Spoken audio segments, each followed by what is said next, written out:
Good evening. We're going to get started. We have our fourth. We had a quorum to start with, so calling the meeting to order. Thank you. Welcome. Good evening to the April 10th, 2024 Ashland Parks and Recreation Commission business meeting. First order of business is approval of minutes. Does anybody have any additions or changes? Seeing none, I'll ask for unanimous consent. And no objections, so the minutes are approved. Additions or deletions to the agenda. We have one item we're going to add. It's information.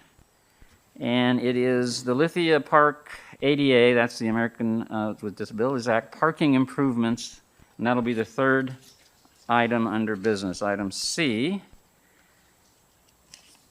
And public forum. We have 3 people who'd like to speak tonight. I'm going to call 2 people with a similar topic. Now, these are public forum is for topics not on the agenda. So I'm going to ask, I'm going to say Rex Owen.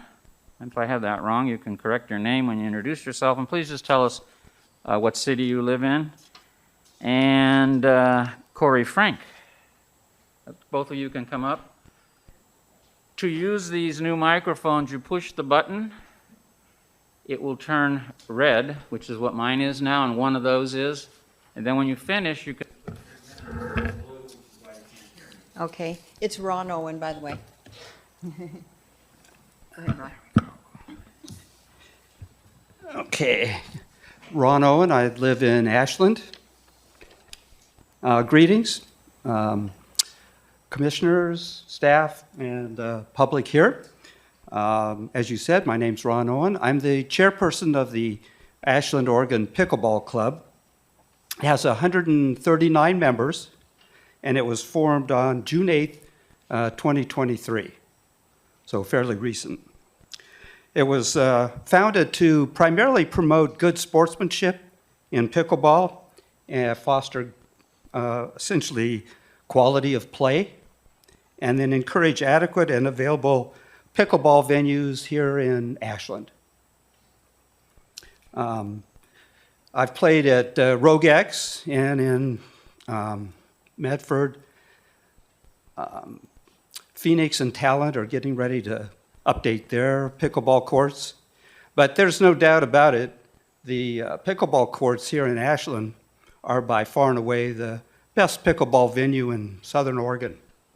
And it's very popular. We do a lot of work with local organizations that have an interest in pickleball here in Ashland. We're involved with discussions with the Ashland Parks and Rec people on topics that they're interested in. We volunteer as instructors in local schools and in other organizations. We promote donations to the Ashland Parks Foundation Pickleball Fund, and we host various pickleball events. Corey Frank, who's here with me, she's in charge of our club membership and external affairs, and she has some additional details that may be of interest to you. Before that, do you have any questions about our club? You're welcome to join. Typically, we don't ask questions, but so thank you for being available, but we'll just hear your testimony. Thank you. Okay, well, thank you for the opportunity to speak. I just want to piggyback onto that. I have been meeting with folks who have come and gone through Parks and Recreation, and we've been talking about various pickleball sites because it is extremely popular and we're having more and more players. I am very concerned about the summer because when you have to wait 20, 30 minutes to play a game, people get very frustrated, the locals, but we have visitors and we understand that. Currently, we have 7 courts, 7 out of the 8 courts that are fully usable. There's 1 court that really needs to be repaired.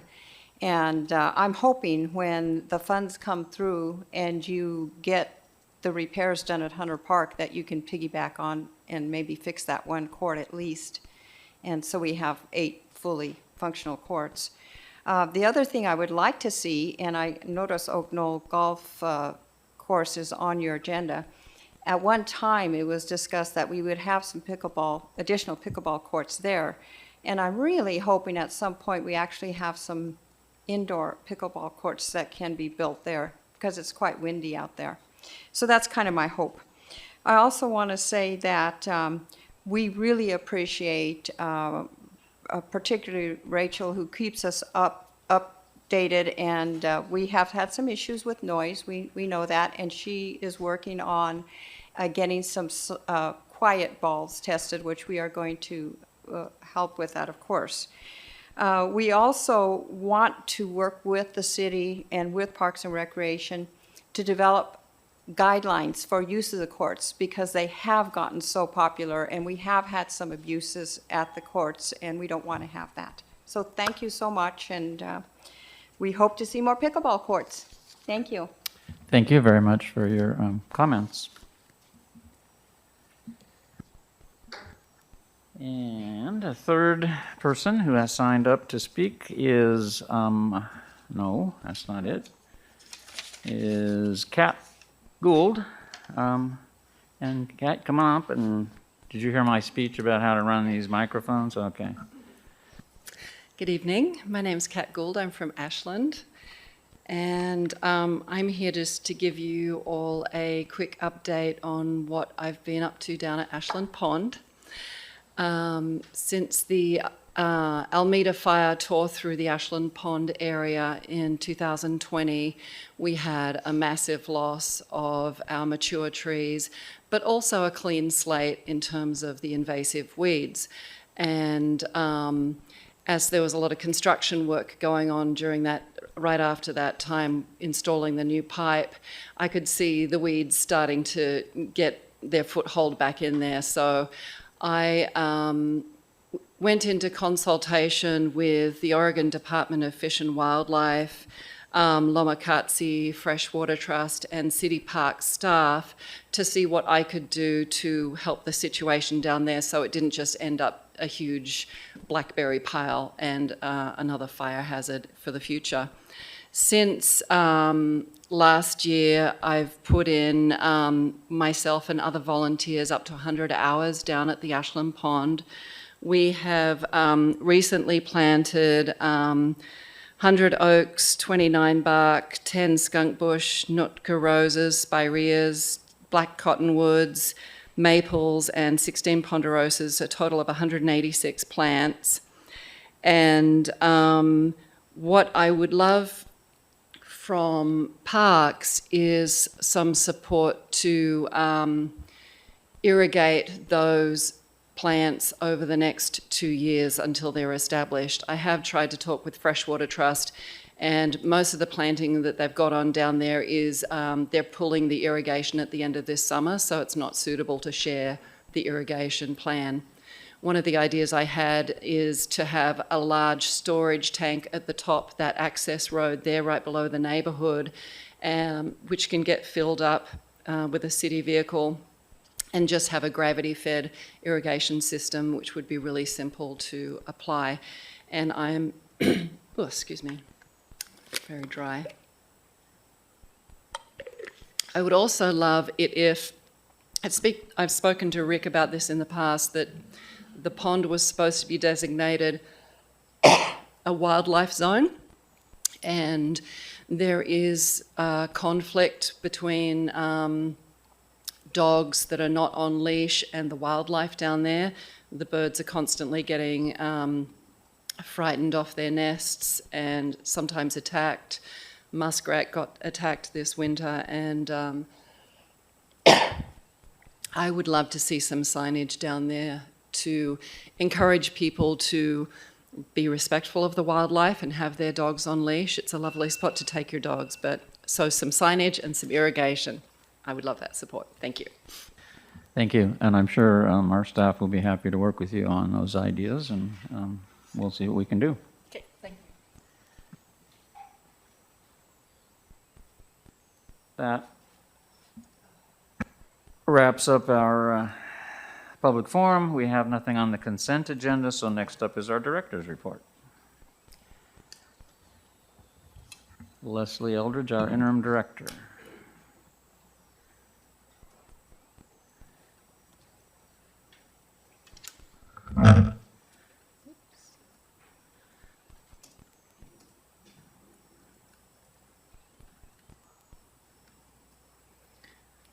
I have so much to update you on, so buckle up. Okay, good evening, commissioners and the public. I'm Leslie Eldridge, the interim parks director, and this is the interim director's report.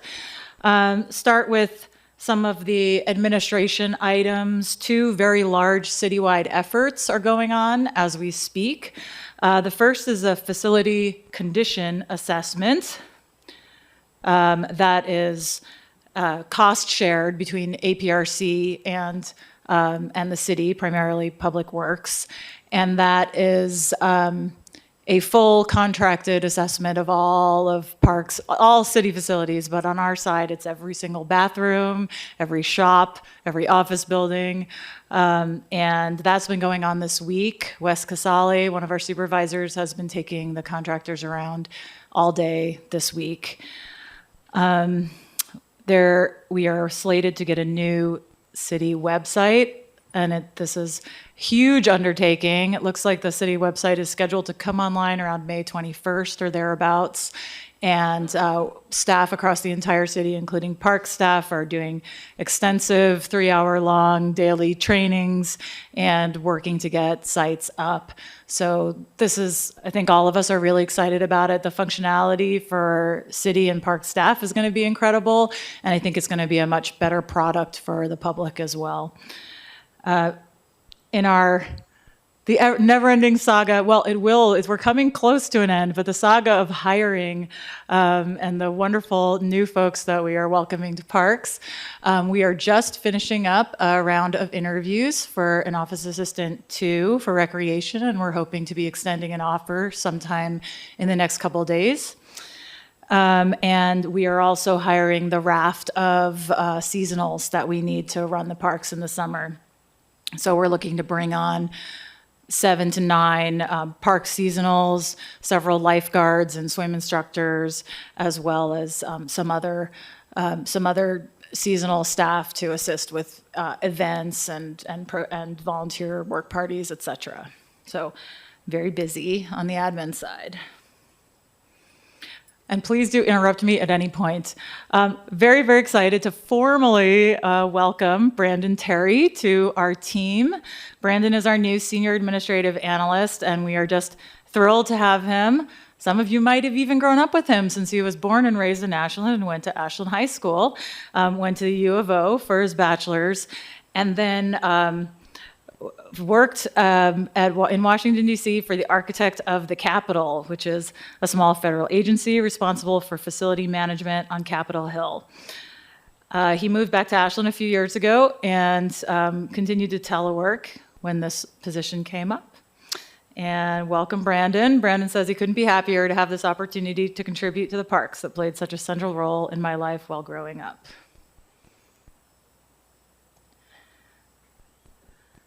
More new folks. We have a new facilities team. Jesse and Drew aren't here today because they are just working all the time. We have, and I've talked about this a little bit, but this has now all come to pass here. For the past few years, Parks has employed Pathways as a contractor to do several different types of jobs for parks. One of them was to clean bathrooms and trash in the restrooms.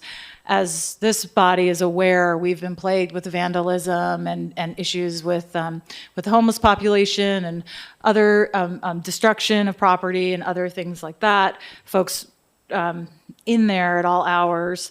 And in the hopes of minimizing that, we have decided to bring that responsibility back in-house. So that has allowed us to do a few things.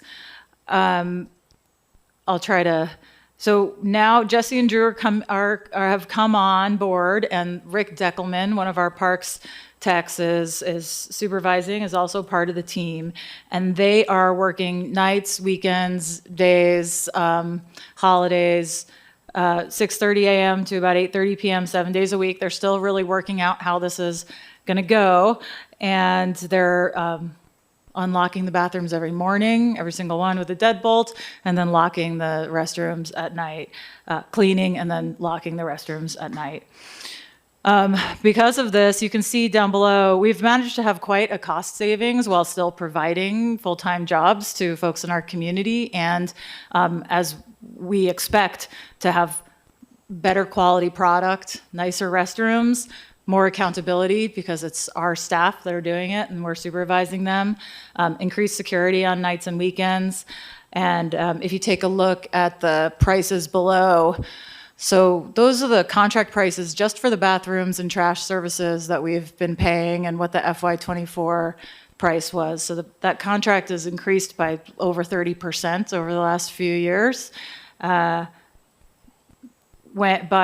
discontinuing that contract, as well as discontinuing a contract with a company called Maximum Security. They were locking and unlocking the Japanese garden. So our facilities crew will be doing this as well. We are able to have close to a $90,000 savings.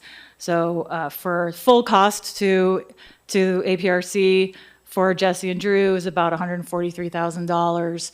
And you might be thinking to yourself, wow, is a team of two really enough to do this? And we're starting to realize maybe not. So we're thinking about potentially bringing on one more, since we do potentially have the funds to do it based on what we budgeted for this Pathways contract and the Maximum contract. But we know this has to happen. We know this is going to have great improvement in the quality of service to our community. So we're giving it a go, and we'll be evaluating how it works as we develop the program. Started April 1st, so we're really just getting that moving. Can I just interrupt 1 second? Please do. I was in the park going to a meeting over at ComDev about 5 o'clock. I'm sorry, it's hard to hear.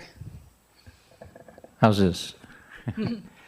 I was in the park yesterday around 5, Lithia Park, going to a meeting at ComDev, and I saw 2 gentlemen, in this case, in security uniforms patrolling. And I knew that was coming back, but I didn't know when. And that's the police department and probably the cadet program. So in addition to what we're doing, and this is for people at home and elsewhere that worry about the vandalism, we are getting more eyes in the air and boots on the ground in the park and around our facilities to work this problem, because it's going to go on indefinitely, and we just have to try to keep up with it. But it was nice to see that the police department is getting more funding now so that they can provide that again. We used to have that 5 years ago before the epidemic. Yeah, thank you for mentioning that, Chair Bachman. Yes, the APD has brought on more cadets, and the cadets the part of their duties is to patrol the parks. There's also volunteer folks that I have seen and have come and checked in with us at the office that are walking through the parks. In addition, now that we have this facilities team, we actually have a meeting tomorrow with APD to connect these two groups, because our facilities team they're going to need to be in constant contact with APD and working with them through this. So we're going to make that connection and find ways to make it really easy and convenient for our facilities team to work and to contact APD as they do this job that is going to hopefully really improve service. Okay. This commission heard the DEIA assessment, and of course the number one biennium goal involved best management practices to improve relations amongst coworkers and the community and city, and et cetera.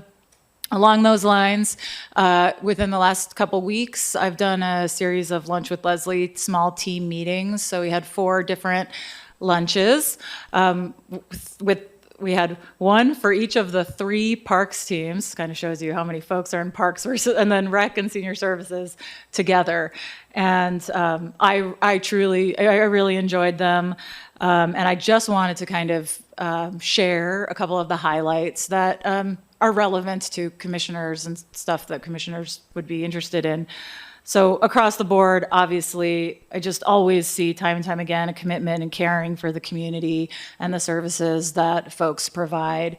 I really can't stress how strong the work ethic and the investment is across the board when I go out and visit employees and get out into the field and actually have the opportunity to really talk about how their work satisfaction is, what they wish they could have at work, what keeps them here, what makes them want to leave, etc.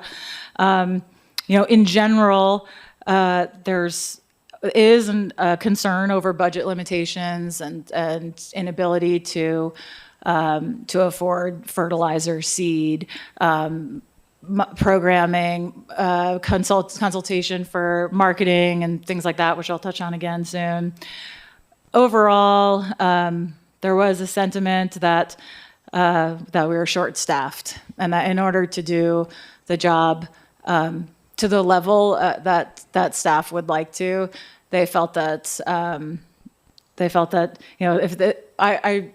quote one employee that said, "When you ask me what we need, I will always tell you more people." And that's something that we're aware of, specifically within the Recreation and Senior Services lunch.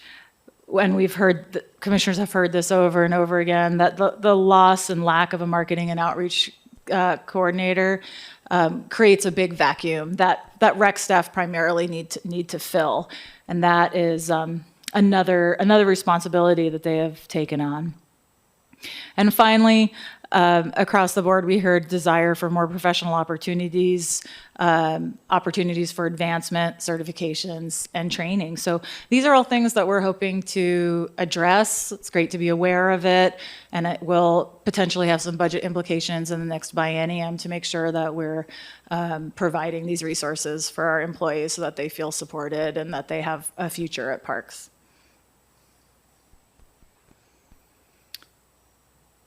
Play guide is out. You probably got it in your mailbox. Lots of fun stuff going on, tons of events, which I'll highlight a few of the ones coming up soon here. And of course, the ever popular swim lessons at Daniel Meyer Pool, which registration opens May 15th? Oh, Monday, April. They sell out quick, folks, so get that date down. What time?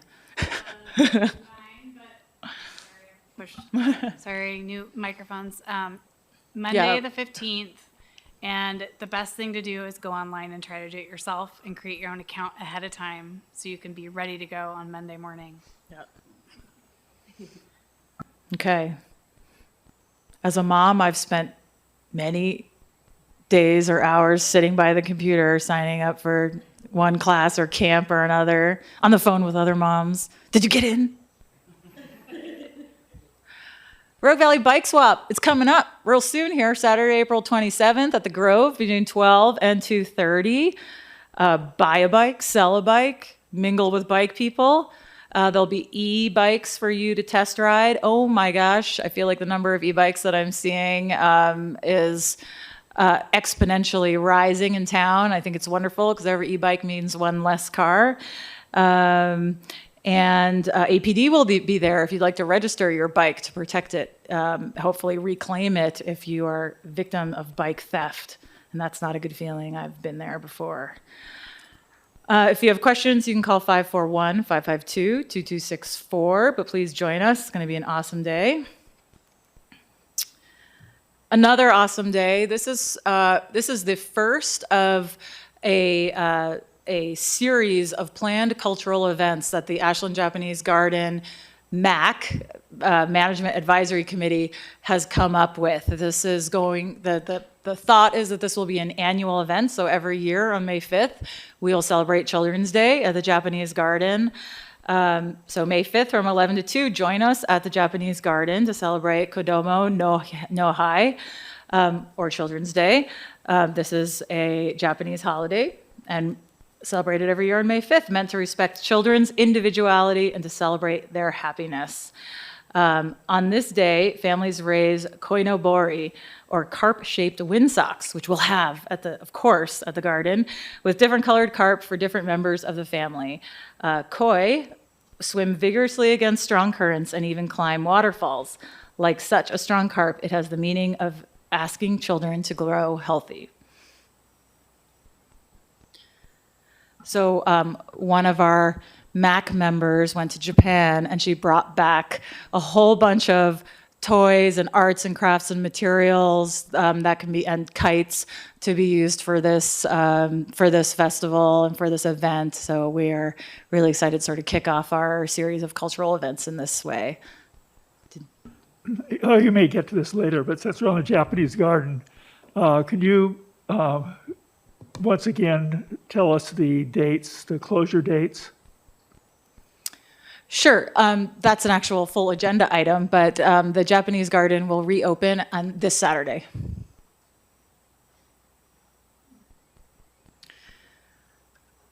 Lithia Park guided walks back for 2024.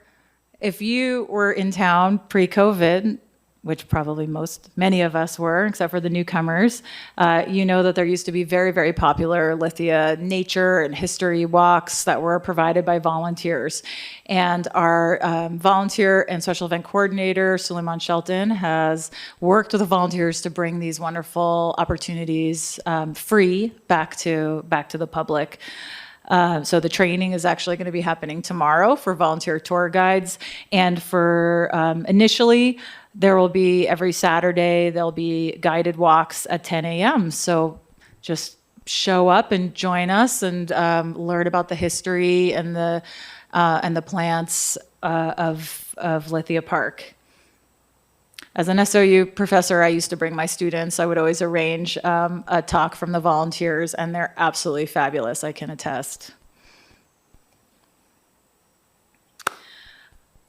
Okay, senior services. The senior center now has a portable electric wheelchair charger.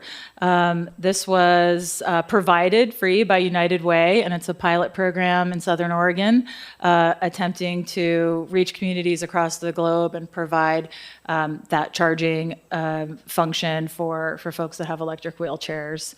Additionally, we got some fabulous recognition in the sneak preview. One of our incredible senior service programming instructors, Beth Morris, was featured in Sneak Preview and wrote a wonderful, most of the article is really about the classes at the senior center that she provides that are insanely popular.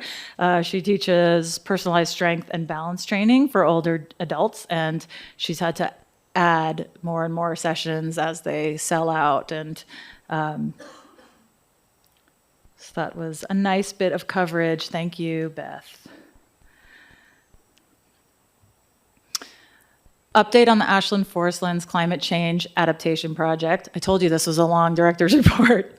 I'm still going. Cutting began April 5th. If you live nearby or have hiked, you've probably heard the chainsaws buzzing. I know I have. As a reminder, this is a City of Ashland project. The Fire Department Wildfire Division is the lead. And starting April 5th, we had most of the east side lower watershed trails closed. And I'll show you that map in a moment. But for those of you, I know I have this link on my phone now and just open forever to look at it throughout the next couple months. If you go to the web link that's on the screen there, that is going to bring you to a live map of the project and what trails are open and closed. It looks like this. So at the moment, and this has been this way since April 5th, if you look at the very top of the screen, you can see the swim reservoir and the top of Lithia Park, basically. And so everything, kind of the most popular trails right now, they sort of started with the highest use trails to try to get in and get out there. So you've got Bandersnatch and Jabberwocky, BTI, Alice in Wonderland, all of that trail system. Those are closed. So if you want to go hiking, go to Wonder. I've been there 3 times on Saturday and Sunday and Monday. Wonder is the place. Bikers can hit Wasabi. That's still open. And you can continue up Wonder to Felony, and that west side up into the Forest Service is available. Please do not, under any circumstances, think that it is okay or not a problem to go into the closed areas. It's extremely dangerous. You can be injured, you can be killed. There are, trees being felled, and we ask people to please respect the closure for your safety and for the workers that are out there. Yes, Commissioner Adams. Just to point out, Felony on the west side is actually closed. The lower, but not the upper. Yes, and it actually isn't signed currently at the top where Felony intersects with Wonder. We didn't have a Forest Lands meeting last night, so I didn't get to bring it up there. But I talked to 2 different trail users who, not knowing, turned from Wonder right onto Felony and ran into felled trees because there was no signs, and then had to go miles out of their way. So Yeah. I'm not sure who the person is to sign it, but we should pass that on. Yeah, I also talked to someone, and I was up there, and I was like, this is supposed to be closed. And of course, I had nothing on me to actually label it. But yes, thank you. It really needs to be marked off at the top, because once people go down, they don't want to turn around. It's tough to go back up the hill. Right. So the real noise starts April 15th. Helicopter removal begins. We'll see logging trucks coming in and out of Timberline Terrace up and down Walker. So that will start April 15th. Just to let you know, Parks is really just playing a very small supporting role in this. So Jason Minica, Supervisor Minica, and his team worked to gravel those roads. So the logging, that's the private dirt road that goes into sort of the east side of Siskiyou Mountain Park. That's where the logging trucks will be going in and out from the landing pad. So Jason and his crew put a lot of work into making this road safe and usable for logging trucks. And then our staff helped with setting up some of those trail closures. I'm almost done. Yes. This map, I pulled it up, thank you. Is that map going to change as they work through the project? It is live, yes. It'll change. You can check it every day before you go hiking, and you should be able to identify where you can go. Thank you. Update on Pioneer Hall and Community Center, and this is my last item, so you've made it. Congratulations. Staff and myself attended the final page turn of the engineering documents, the construction documents with Public Works and the engineering team ZCS that are working on the renovation. There is an RFP out right now for the work to be done, which closes April 30th. We've had an estimate of anywhere from summer to fall of this year of having the work get started. Public Works has engaged Parks at every turn to talk about the various needs that we might have if we are using these buildings. So APRC staff has worked with Public Works to ensure that the common rooms are appropriate for programming. They have some of the interior improvements that we need to see, as well as potential areas that could be used for office space in the future if necessary. And then most importantly, all of these buildings are going to be retrofitted so that they are ADA accessible and have that feature. So we're including ramps and the various widening of doorways, et cetera, things like that. Yes, Chair Lance. Are the bathrooms and kitchen going to be brought up to the 21st or at least the 20th century standards?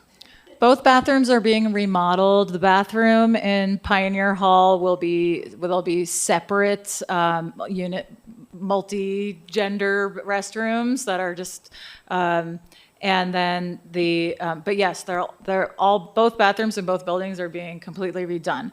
The kitchen is a question mark, I believe, and that's listed as a possible supplementary move to replace all appliances and remodel and bring the counters to ADA heights and make it accessible. APRC staff has been lobbying heavily to include that work, so we're on the same page with that. Thank you. Great.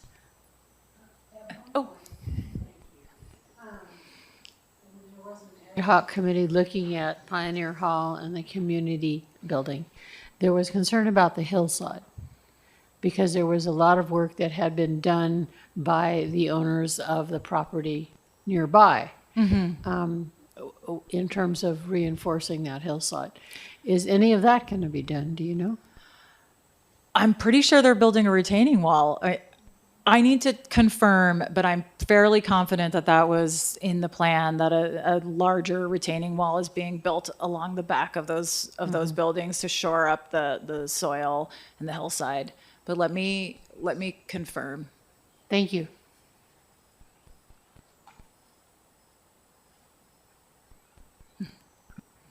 Okay, thank you very much.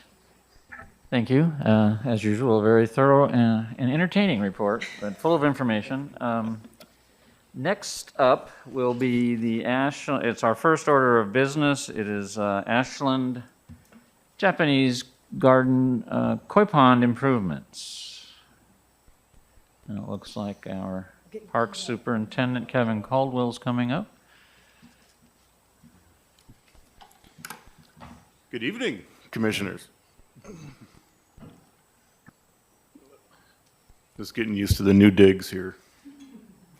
So everyone likes it when people read from slides, but that's kind of what I'm doing here. The Japanese garden redesign was completed in June of last year. Since that time, APRC staff has noticed an excessive amount of algae growth in the koi pond, compromising water quality for the fish. There's a current project going on as we speak by a contractor to help address the water quality problems in the koi pond by installing equipment to help address the algae issue. And in addition to that, they're also this contractor will provide an operation and maintenance plan for staff use. So hopefully we prevent this from happening in the future.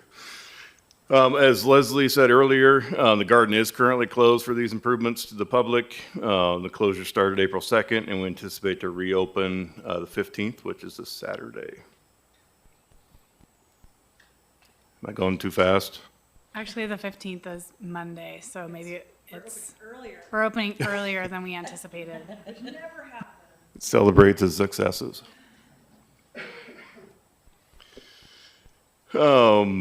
So some of the work that's being done is some new pumps, different types of filters, different type of UV disinfection equipment. Again, the operation and maintenance plan, and the all important koi exercisers, because we don't want lazy koi. So Tell us what they are, Kevin. So I think I'm going too fast. In this photo, it shows the pond being today as it's drained. It's cleaned up for the most part. In the background, in the bamboo structure, that's the pump house. So the pumps and the filters and things are in there. And some of the work that's happening is in that rock wall. They'll disassemble some of the rock, install some new pump outlets, the koi exercisers, if you will, and then they'll rebuild the rock wall.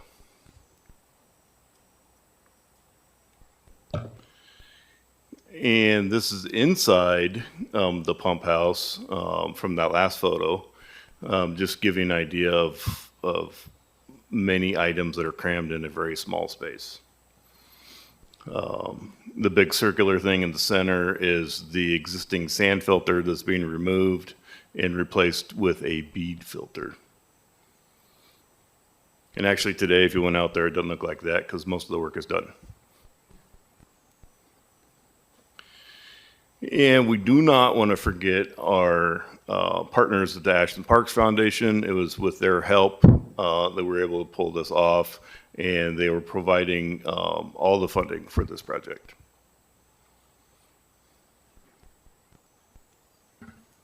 Now it's time for questions. Can I add one thing? Because it's so fun and I can't resist. Aren't you wondering what a koi exerciser is?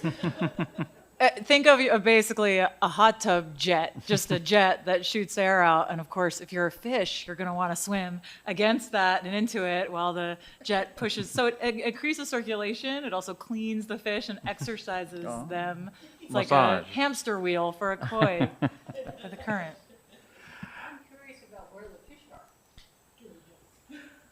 I think in Phoenix or Talent, they have been relocated and they are on sabbatical at the moment.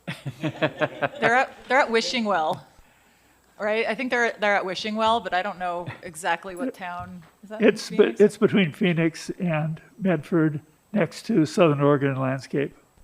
I Or heard they're Southern Oregon getting a Nursery. spa treatment. I think they're going to come back very happy. I have a odd little question. I noticed there were steps going down into the structure that housed all the filtration equipment. That's not like standing headroom or anything in there, is that? No, you have to crouch to be in there. Okay. It looked to me like you could just go down in there and close it. Nobody'd know. No, and that's why in this photo the roof has been removed because we needed access. Typically there's a hatch there, but yeah, no, that's probably like 5 feet tall. Thank you. Like I said, it was an odd question. Anybody else have any questions? Okay, thank you very much. That was informative, and I'm glad that we cleared that up. I had a koi pond that I put in, and I couldn't figure out why the algae wouldn't go away. I put a UV in, and it cleared up instantly. It really works. It's amazing. Thank you, sir. Let's see. Well, on Thank to you. item B, which is the Oaknell Golf Course update and discussion. I was out there this morning riding around in a golf cart along with some other commissioners, and staff did a wonderful job explaining how they keep got the greens back into great condition and how they're going to keep them there. Well, I'm going to keep Kevin by my side for security so he can comment at any time. And I'd also like to ask that Deputy Director Dials feel free to chime in at any point here.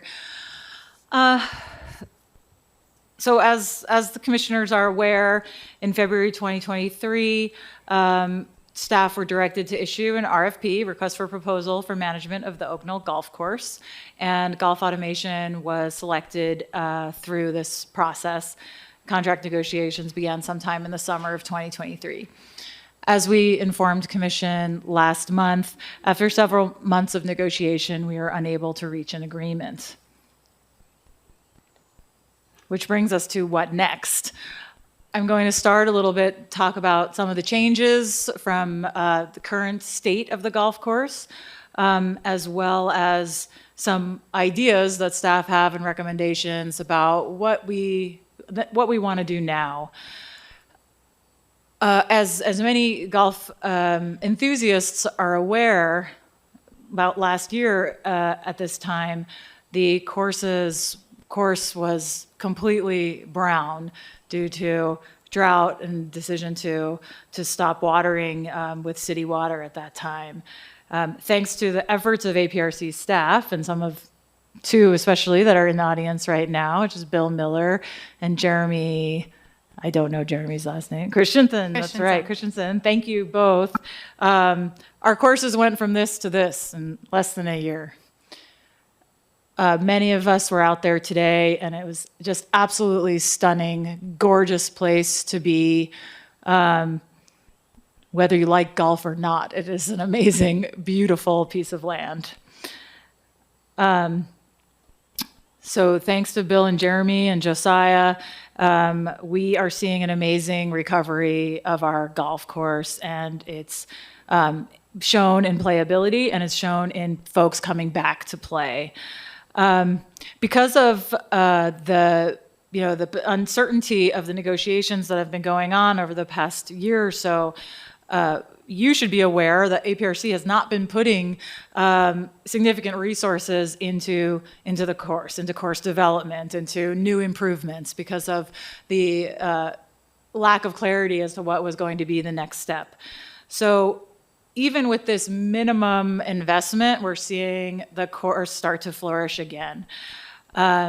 We find ourselves at an inflection point, and we have talked to the community through talking to the Golf Management Advisory Committee, and we'd like to get feedback from the commission as well in terms of thoughts on where to go next. Within our biennium budget, we do have a vacant position. It's a golf manager position. And that is one really enticing option to from staff. We have been operating on sort of with a lack of on-site leadership, and the thought is that bringing someone on at this time could really help the course recover more fully and start bringing those revenues back that we saw previously when we had we had leadership on site. Other options that staff has considered is pursuing another RFP, starting over again to see if we can identify any other management companies to manage the course. So last Friday, staff was able to meet with community members of the HOA, Men and Women's Club, the SOU golf course, SOU golf coach, and others. And we got a lot of great feedback from the community. We heard from folks that the potential of the course is just incredible, and there's a strong belief that the course could be bringing in many more people and many more and could generate more revenue. Again, conversation around the budget and the as a limitation for the course to reach its potential. There was a discussion around diversification of uses.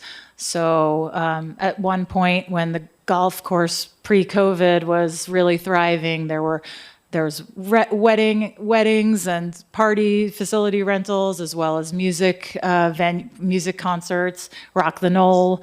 There was a restaurant on site that was very popular. And as I'll show you with the numbers, the revenues were climbing incredibly rapidly during this time. And we'd like to see that come back. General agreement across the board with some variations, but everyone on the MAC really agreed that there was a need for coordinated, integrated on-site leadership. At the moment, we have sort of a scenario where we have the clubhouse and the staff at the clubhouse being managed by rec staff over on one side, and then the grounds folks are doing the grounds. And there's really a need for that integrated on-site leadership that is also going to take on the outreach, marketing, and those diversification, potentially even help us come up with a feasible budget for next biennium to really look at what the golf course needs to be successful. We had an excellent discussion about the water issues, and I'd be happy to go into some of those concerns if that's what commissioners would like to discuss. And then, as I mentioned, there were sort of varied opinions. With limited resources, some of our community members would recommend that more money be put into improving the greens, more money on seed and fertilizer, and whether a full-time leadership role was necessary or whether some of that money should go towards changing temporary jobs to full-time jobs or giving folks raises. So we heard a variety of opinions around that, what to do with these limited resources that we have.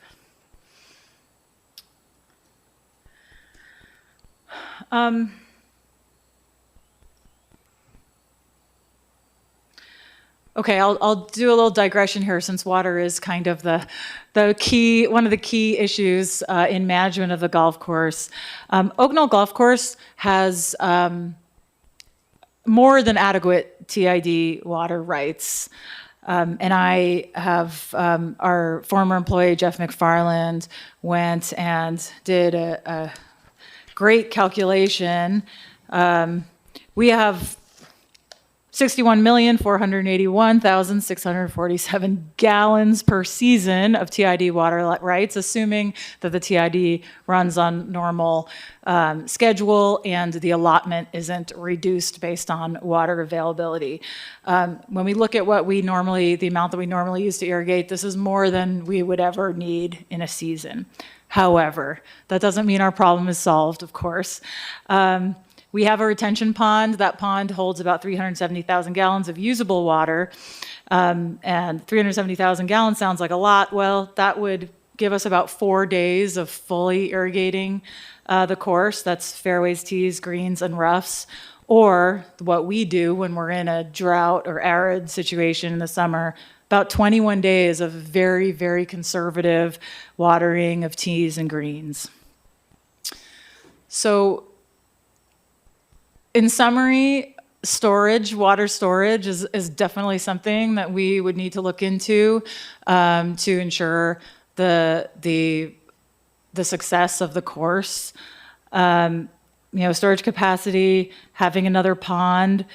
This has some jurisdictional and legal complexities, and if we were going to move forward, we would definitely be looking at getting a feasibility study done to figure out how to increase that storage so that we can use less city water and have green course throughout the season. It seems like, I think that would be in the feasibility study. You'd have to be looking at how much capacity you could get for the amount of dollars it would take and how many years it would take to pay it off. And is that what you mean by a feasibility study?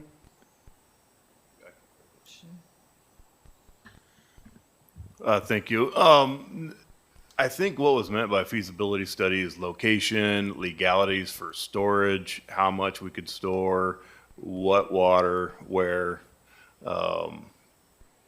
So I think that's different from what you were thinking. Yeah, I mean, it sounds like you're describing a cost-benefit analysis of putting in a pond, and I think that's potentially something we could look at once we understand what would be required to make one.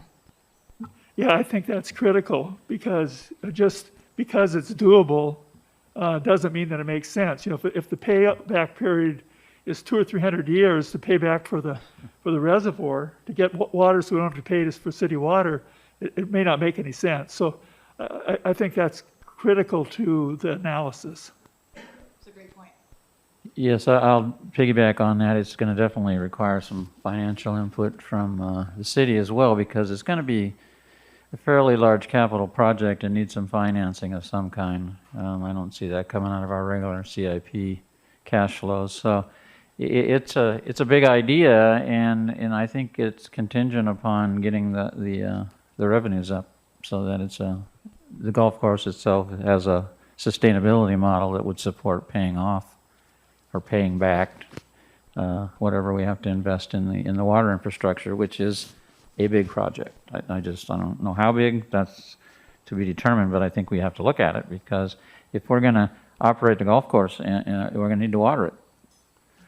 And we would prefer not to use potable water if we can do it. Agreed. Thank you. I want to give you a bulb. Oh, yes. I'm not looking to the left enough. Sorry. Thank you for reminding me. Commissioner Seffinger. Thank you. I can remember some years ago, because I was here some years ago, about the fact that a lot of that community considers it their park. And that at one time we were going to put playground equipment in it and a walking path around for dog walkers. Make the carts electric. I don't know if we've done that or not. But I think it's important to realize that this is very important to the homeowners in the community. They don't consider it an extra thing that's not important at a very elemental level to them. And I think it's really important to realize all parks require us putting a lot of money in them. I'm so glad you mentioned that. It's so true. There are folks that walk their dogs and stroll through that park every single day. It's a multi-function park right now. And yes, I think that the idea has been in the past to diversify, to add a playground, to start using it for the community in multiple ways.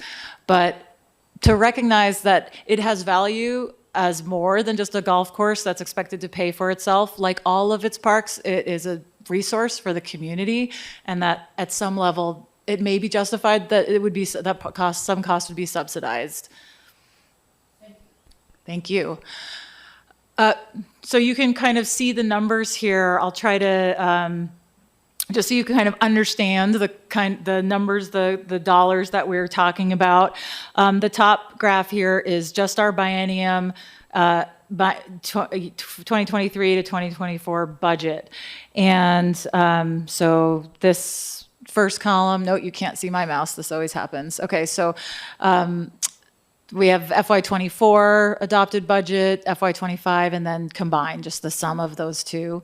And we've split the budget into personnel, as you can see. That's our largest expense. And we do have, very minimal. We have 2 full-time grounds employees, and then 2 part-time clubhouse. The rest are temps that are coming in and seasonals. And then it's honestly quite a low budget for the rest of the operations of the park. So for each fiscal year, for materials and services, that is office supplies, small tools, food-related items for the pro shop, rental charges, just custodial, bathroom cleaning, toilet tissue, etc., services, advertising, training, dues. We got a little under 130,000 budgeted per year. And then amazingly for golf, all of groundskeeping and utilities, this is, minus personnel, we have about 130,000 per fiscal year. I have the little approximate there because the way that our budget has been structured this biennium is that all of the grounds maintenance for all of our park system has been removed from the actual item and lumped into the parks budget. And so I looked at our historic budgeting for this item and estimated to the best of my ability what that budget should be for this biennium and for each fiscal year for groundskeeping and utilities. This change of the way that we are budgeting and looking at our maintenance is really a challenge for us, and I just want commissioners to be aware we're going to be looking at improving that for the next biennium because it's really hindering our ability to track expenditures from one park to the next or one facility to the next. This is a pretty good number, though. About 130,000, I think, is pretty accurate as to what we are looking at specifically for the golf course. So you're looking at about a $1.2 million allocated for the biennium or about 630,000 per year to run that golf course. Alternatively, if you wanted to check out our revenues, they've really varied quite a bit, and there's reasons for all of that. So, when you look at the revenues coming in starting FY19 all the way up to about fiscal year 2022, you see just a marching upward of rapidly increasing revenues. And a lot of that has to do with we had some really excellent dynamic leadership at the golf course at that time. Even during COVID, as many of us know, COVID was actually a boon for parks because it was one of the few places that people could go and feel safe. And it was just, I mean, if anything, people were driven out to trails and parks in droves during COVID. And so we really saw that almost $400,000 of revenue, again, operating on a same budget you're looking at, or slightly less, and just with strong leadership coming in. FY23 was when the course turned brown, and we also lost that leadership towards the end of FY22. And golf courses without grass don't make money, it turns out, shockingly. But like we said, we are operating. We've sort of been in a limbo period, but of course, our park staff has been working hard on those grounds, and we're already seeing almost 150,000 revenue so far this year. We're thinking maybe anywhere from 50 to 90,000 more before the next fiscal year starts. We had an almost $6,000 day, one of these beautiful days this weekend, and we're just feeling really optimistic about it.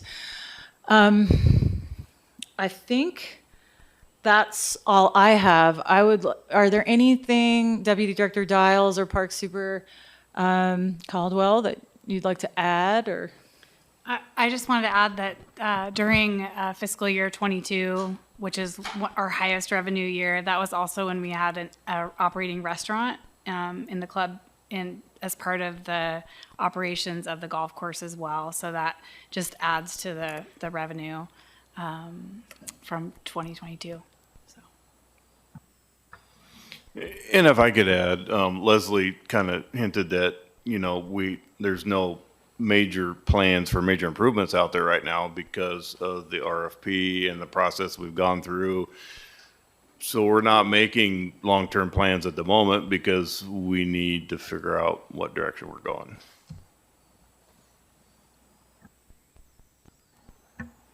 Any other questions? Okay, thank you very much.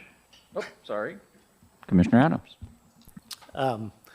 Thank you for this presentation. I think you highlighted a lot of the really important issues here. So before I say a couple of things, I want to qualify that I know little to nothing about golf. I played exactly one game of golf in my life. It was at Oak Knoll Golf Course when Councilor Dale and I were in high school. As I recall, the group that I was playing with hit all but one of our collective balls into the water trap and proceeded to play the rest of the course sharing that one ball.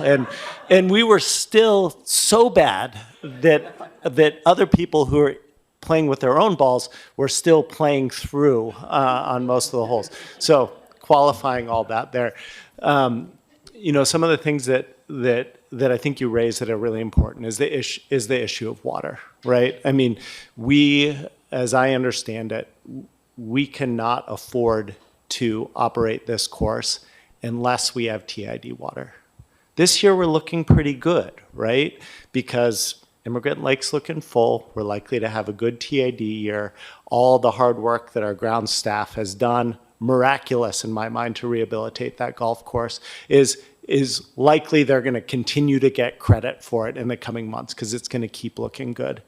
If our winter had looked like it was starting to look in December, we'd be in big trouble this summer. And that's kind of the reality there. And I think the other part, to my mind, the other major question here is the revenue side. When you pull up the revenues there, based on current numbers, if I'm doing my math right, it costs us about $500,000 a year to have that golf course open, as we're currently charging it. And in a best case scenario, like we had in 22, we might only have to pay half of that to be operating a golf course. And that ain't cheap when you look at our overall budget. And that's really like running on a pretty shoestring staff. And yet we have this commitment of we don't want this to be an unaffordable golf course. We want it to be a community golf course. And when I think about my limited time on the commission, the people who write in are people who have passion for a particular topic. They're not schmucks like me that don't know much about golf. They're either people who love golf and love the golf course. And my understanding, I wasn't here in the previous term when apparently there was a flood of comments of people who love our golf course and play on it. But we tend to either get those types of comments, or we tend to get people who hate golf and say, tear out the golf course and put affordable housing there. And my sense is that there's probably a whole lot more ideas out there in our community. Since I've become a commissioner, I've just had people sort of like pull on my sleeve, hey, what do you think about this for the golf course? You know, anything from like, we're barely able to water our current golf course, but if we had a par 3 golf course, it could take about a quarter of the land, quarter to a third of the land, require a whole lot less water to water, and we could really make like a world-class par 3 golf course there that would also be unique for our valley, and might draw people who play, you know, who usually play larger golf courses in other parts in the valley to go, hey, we could go do a round of par 3 after work. Again, this is like people who know about golf bringing this up.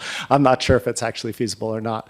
But the point being that there's ideas out there that aren't just like, keep the course how it is, but dig a bigger pond so that we can water it more, or tear out the golf course and put low-income housing there. I think this could be something that I'd love to see a community input session on, where we get people who care about golf, who know more about golf than I do, who get to, you know, where we put white paper up on the walls and people get to throw up ideas. And I think the nice thing is that because Immigrant Lake is full, we have a little time to think about this, because our golf course is going to look good this year. We're going to see our revenues go up this year, almost kind of regardless of what we do. But this year is not what every year is going to look like. You know, climate change is real. Dry summers are real. Summers where we can drive across the bottom of Immigrant Lake, unfortunately, are real. They're not going away. I wish they were. Just throwing that out there as a guy who doesn't know much about this, but listens to people who are smarter than I am.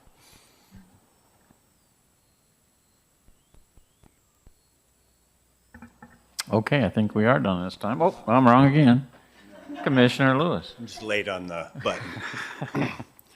I've been on the golf course subcommittee for quite a few years, and got to know a lot about the course and the community as well. Very organized, very passionate group of people. I'm not a big golfer that much at all, but I've noticed that the one thing I would hope we wouldn't do is go back to the plan of trying to and giving away the control of the golf course. That's what I saw the biggest loss was. Patrick Olapalo had so many excellent ideas about how to diversify the uses, and it was weddings, and there was a rock on the knoll. There was a music venue, and get people to the clubhouse that weren't just all golf oriented. And so we have so many options here, but the one option I would hope we would not return to is to try to give the control away to some outside group who wouldn't have that community feeling. So that would be my, not vote, but option anyhow. Thank you. Okay, we'll call this one over. Thank you so much for the feedback. It's very appreciated. Thank you, great presentation. And our third and final item of business is Lithia Park ADA parking improvements. The same team, I believe, is going to present Nope, this I'm one. outta here. Oh, See ya. okay. It's like musical chairs. Commissioner Adams, I just want to let you know they do sell golf balls at the golf course. So this is a project that staff initiated, and we just wanted to give you guys an idea of one of the 400 things we're working on, and give you an opportunity to provide some input on potentially what we're doing as far as ADA parking. So the drawing you're looking at is showing a potential ADA parking lot, and it is sandwiched between the Japanese garden and adjacent to the pickleball courts, which is labeled on the right upper right-hand side if you can't see. Japanese garden is right here. The parking spots that are proposed are right by the volleyball courts. If you, that's next to the pickleball is there. There's a volleyball court here. Slots are here. And in every iteration of this, you have a raised crosswalk and a low angle ramp that attaches to that long paved path that goes up to the front gate. No, that's perfect. And I skipped over on my talking points, but essentially what spurred this was the lack of ADA parking in this area of Lithia Park and the desire from staff and the public to have ADA parking in this part of the park. If you from the band shell and you go upstream, the only ADA parking I found going upstream from the band shell all the way to the swim reservoir is in our admin office parking lot. There's one designated spot there, one or maybe potentially two. And so we'd like to add more. So we contracted with Adkins Engineering. The total cost for the design, if we complete the design, is $35,000. And that gets us construction drawings, that gets us help during construction as far as requests for information, contractor meetings, contractor information requests. But at this point, we've expensed like $3,000 to $5,000 just to come up with some preliminary designs to get your input on.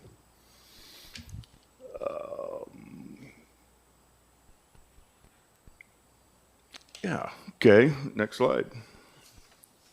So just for clarity, this slide shows the potential ADA parking spot and the maximum number of spots we could fit in this location, which is actually between two trees.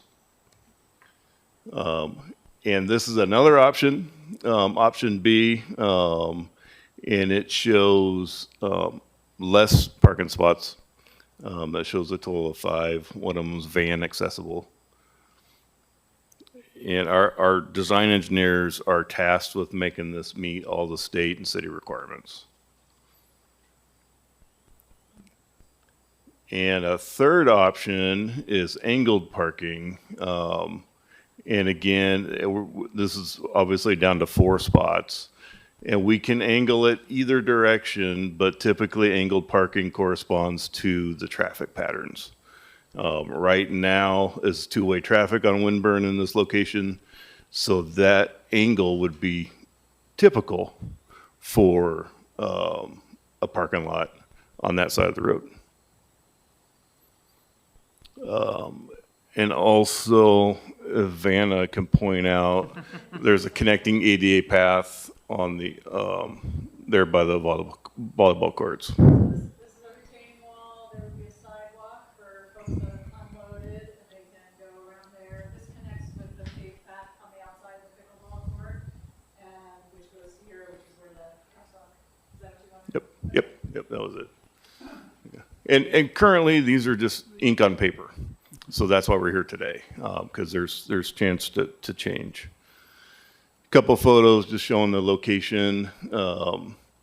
So essentially, as we propose, the location would be between these 2 trees in this photo. The small tree in the center would be relocated. So we're butting right up against the volleyball courts. Same location from the other side. This shows the proximity of the Japanese garden, which has a ton of use, as well as pickleball. In this, I was attempting to show the location of the ADA crosswalk that would go across the road. And then you can see in the background of the photo the Japanese garden sign. And that's where the path would connect. After it crosses the road, it would go over to that stairway and connect there. Potentially. Oh man, I was fast again. I'm sorry. Yes. The writing on here was too small for me to read, even with my reading glasses. Is the intention that all of the spots that are designated in each of these plans would all be designated ADA spots? Yes, that is correct. Thank you.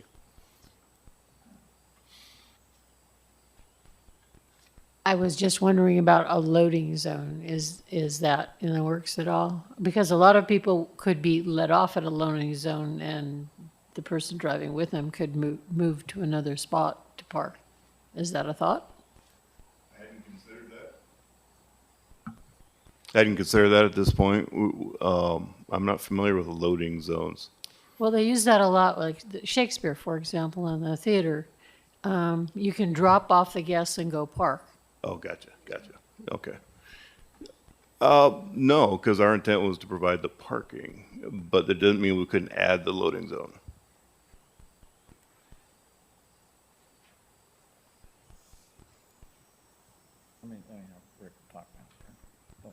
Oh, you want, yeah? He yields.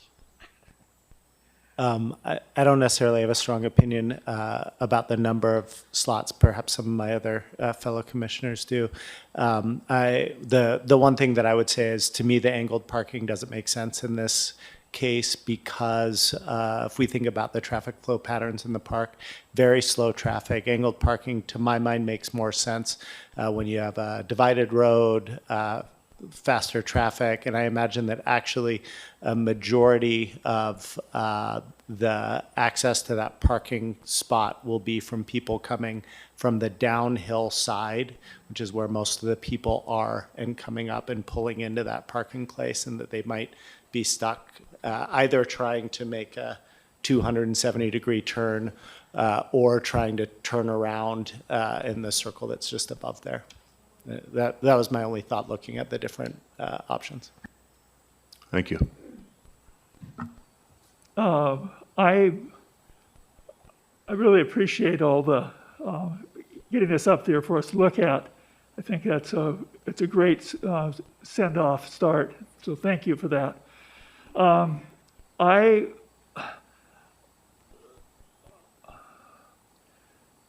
me, this looks like it was planned as if Winburn Way is always going to be the way it is. And if, for example, what the Lithium Park Master Plan consultants, what they proposed was that there only be 10 feet of roadway. They wanted a one-way with only 10 feet of roadway. And you cannot get in and out of a parking lot with only a 10-foot roadway. If there's been some other ideas that will be coming before, hopefully really soon before commissioners, and they would would allow 20 feet, but even 20 feet, actually we're not quite clear whether the minimum backup space is 20 or 22, but it's going to be really tight. So I think that there needs to be some more planning before we're really ready. Actually, for my mind, diagonal works really. I prefer diagonal, but I agree with Commissioner Adams that it doesn't work on that side of Winburn because it would create a wayfinding disaster because you really need to come from uphill going down to get to it, and that's not the way people are going to try to get to it. So I agree with that, but there might be some other option that I think should be explored beforehand. I did have another little question, and then just getting to a little more picky thing. I'm curious why the two right angles in the sidewalk. why isn't there just from the end of the parking lot sidewalk, why isn't there just an angled straight shot to where you make the turn to go across? To me, that, I happen to have had a lot of experience pushing wheelchairs. The last thing I want to do is turn and turn again. It'd be much easier if that was a straight line. So it just seems like there's some things that still could use some refinement and work here. But the main thing is to make sure that this plan works for for the future and not just for what's there at this moment. I don't know, maybe Kevin was going to say this, but I assume it's root base and drip line related to the tree. They were very careful about clearing to the drip line and keeping those trees spaced from the concrete. Yeah, I mean, that was our direction, was stay out of the drip lines. Yep. But you could do that with a straight path also, or a curved path, so. Yeah, it seemed like a slight curve would do the same thing. You just don't want a couple, two quick 90-degree turns of the wheelchair. It's just really not. Another thing that happens is, for the people who aren't handicapped, they're going to cut that corner every time. That's it. You'll see a wear, and whatever's there, it'll be all worn. So it's just not. It's not really, in my opinion, correct design. It looks great on paper, but it doesn't really work in practice. Can I ask a follow-up question about, and I don't know exactly the Lithia Park Master Plan concept for this, but we have a volleyball court that's very rarely used, and do you think having those parking spaces set deeper into the off the road would potentially address some of your concerns, or no? If I understand. It potentially could. It would just use up a lot more space. You're paving a fair bit more paradise to do it, but there may be a good reason to do it. Okay. I guess I would like to follow up with the idea of a loading area in the interim. I don't think it would be that expensive, and in some ways it provides more access because there's not a car parking there all day. People are left off, and then other people coming have a chance to access it. So I'd like to ask the staff if that could be something that would be looked at. I'm just going to follow on that idea, and that drop-off point would be, I think, not at where the parking is, but up right where you would actually, let's see, we're coming up which way? It doesn't matter. It would be where the crosswalk is, so that you'd be that much closer. So I think that's an excellent, obvious thing that we were just all missing. Yeah, that's a very important. Just a place along the curb that's marked for dropping people off. Can I ask a quick follow-up question, Commissioner Seffinger?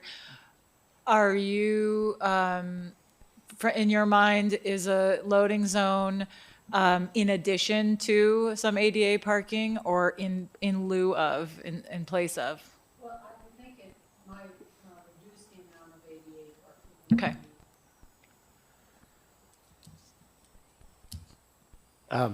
I just wanted to point out, and I don't think you were trying to say this, but people who are in wheelchairs can drive.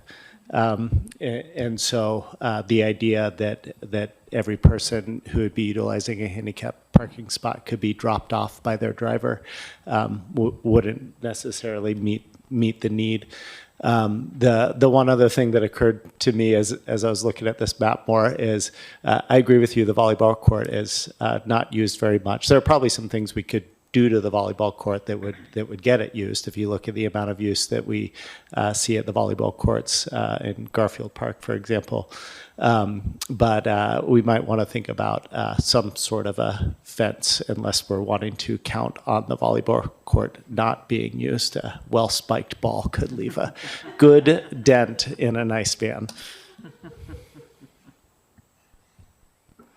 The other thing is that this, I guess the question is, how close do you want your ADA parking to your to your destination.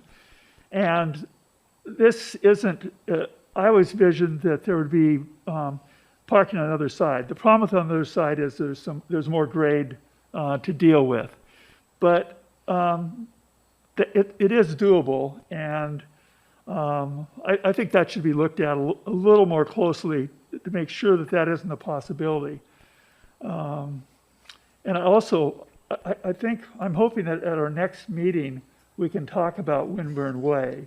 And once that is done, we'll have a lot more clarity on how this would interface into the, how it would interface with the ADA parking with the proposed changes in Winburn Way.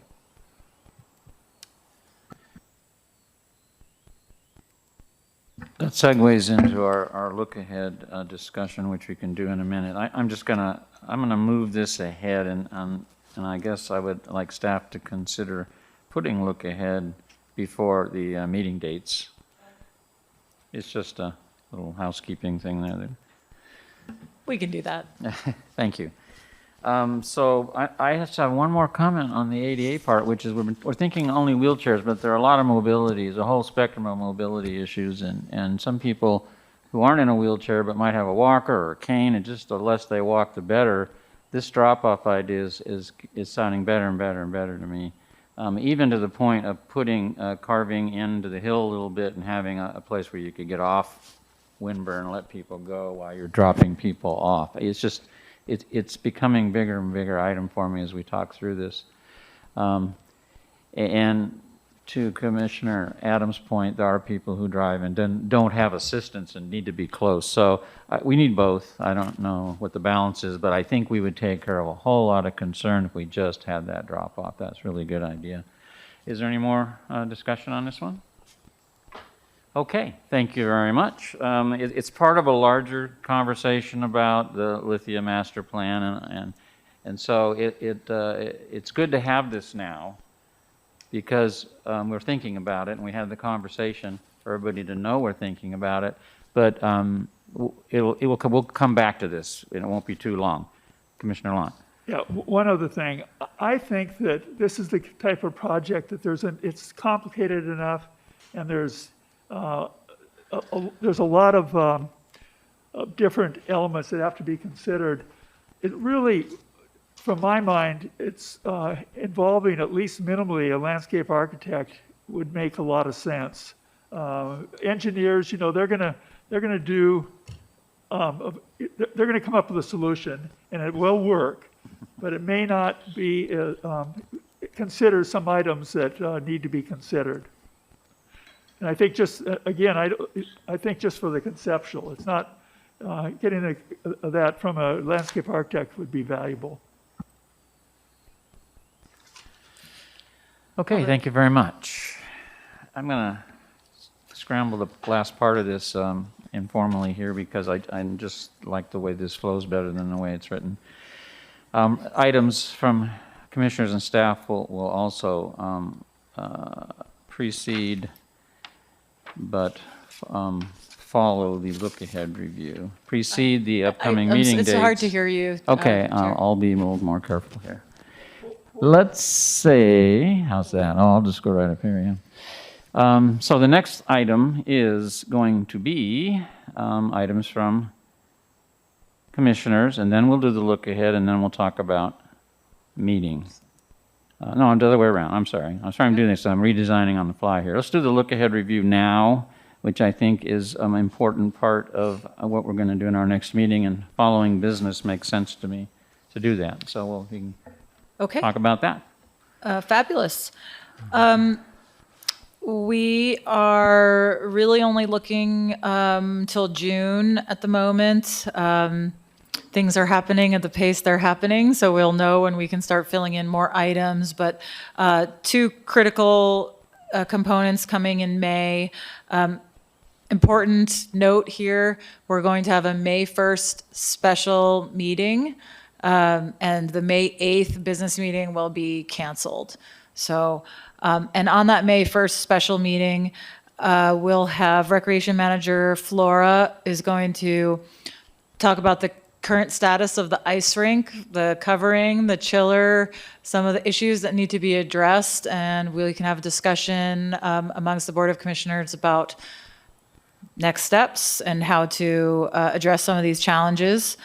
And then it is that time again for the annual miscellaneous fees and charges analysis, and staff is working very hard to get some recommended fee modifications and the justifications behind them. So we'll be reporting to you on that for approve, and that will be coming up for approval to be presented to City Council along with all the department's fee recommendations at the end of May. I think it's May 21st, maybe, if memory serves, for City Council. So those are the primary things. And then, of course, last month it was stated that the Lithia Park Master Plan hopefully would come to the commission, a draft or a status report on June 5th.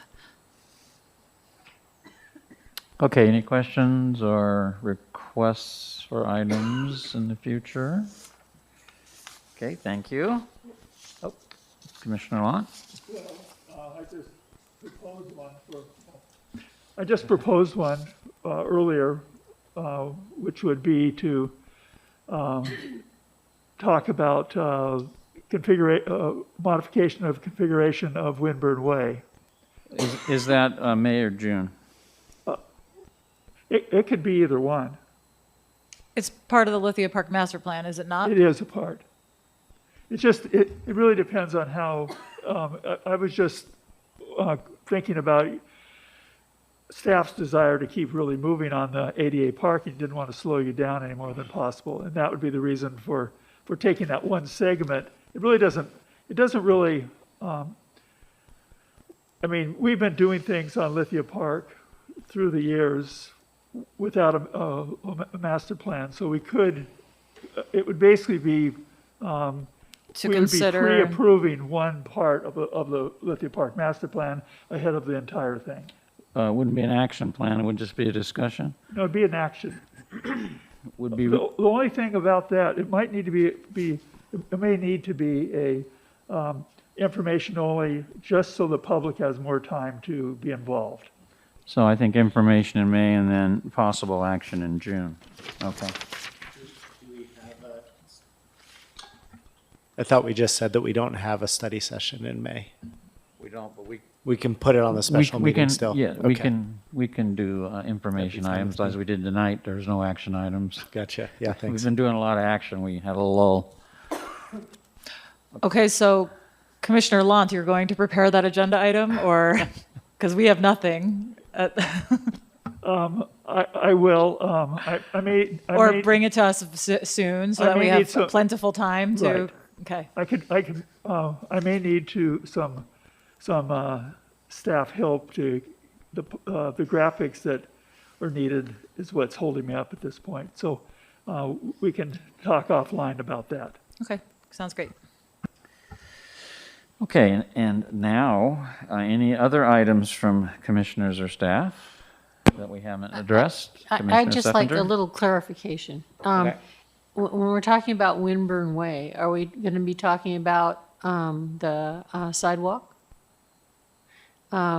Also, there's been a desire by the biking community to have a path through that area, and there's also a desire by the dog walking community to have some place where dogs can have access to Lithia Park. Windburn Way at one point was talked about as one of those access places. Are we going to add those kinds of things to that discussion or not? That is the discussion. Okay. Okay, anything else from staff or? So it's for May, just to confirm that we're looking towards May 1st to address this? Okay, thank you. Information, May. Okay. Any more? All right, then I will go through the meetings. So as Interim Director Eldridge pointed out, There will be an APRC special business session, business meeting on May 1st. It will be here in person, not electronic, which is on the agenda at 6 o'clock. The May 8th meeting has been canceled. The Ashland Senior Advisory Committee will be meeting May 13th electronically this time, 3:30 p.m. And the Recreation Division Advisory Committee will be meeting May 16th in person at the Lithia Park Cabin at 4 p.m.